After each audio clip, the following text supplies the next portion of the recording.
ইংরেজদের ফেলে দেওয়া আবর্জনা আজ বাঙালিদের প্রিয় খাবার। জানেন কি? জানতে হলে আমার পুরো ভিডিওটা দেখতে হবে। নমস্কার, আমি শ্রীমা, শ্রী ডান্স ক্রিয়েশনের পক্ষ থেকে নতুন একটা ভিডিওতে আপনাদের স্বাগত জানাই। বাঙালি মানেই খাদ্য রসিক। শেষ পাতে রসগোল্লা, সন্ধেবেলা গরম গরম তেলে ভাজা, আর দুপুরে ধোয়া ওঠা সাদা ভাতের সাথে আলু পোস্ত। উফ, পুরো স্বর্গ।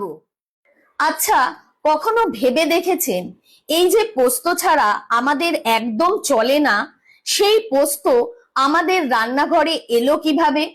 এর পেছনে জড়িয়ে আছে এক অদ্ভুত ইতিহাস। একটা সময় পোস্ত কোনোভাবেই বাঙালিদের খাদ্য তালিকায় ছিল না।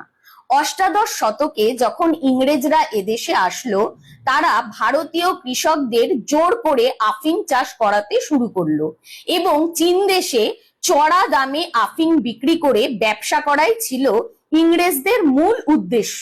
এখন আফিম তৈরির পর পড়ে থাকতো খড়কুটো আর প্রচুর পপির বীজ বা পোস্তদানা।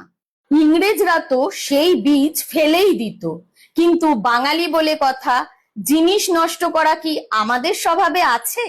লোককথা অনুযায়ী বাঁকুড়া বা বীরভূমের কোনো এক গৃহবধূ, কথিত আছে তার নাম পোস্তমণি, ওই ফেলে দেওয়া বীজ বাটা দিয়ে একদিন রান্না করে ফেললেন, আর ব্যাস, এক গ্রাস ভাত মুখে তুলতেই পুরো বাজিমাত।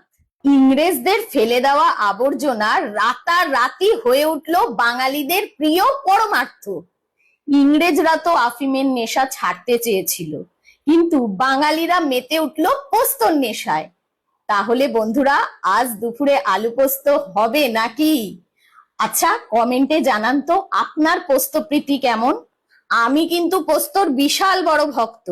আফটার অল, ঘটি বাড়ির মেয়ে বলে কথা। তাহলে বন্ধুরা, আমার ভিডিও কেমন লাগছে জানাতে ভুলবেন না।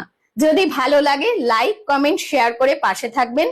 ফলো করতে ভুলবেন না। অসংখ্য ধন্যবাদ আমার পুরো ভিডিওটা দেখার জন্য।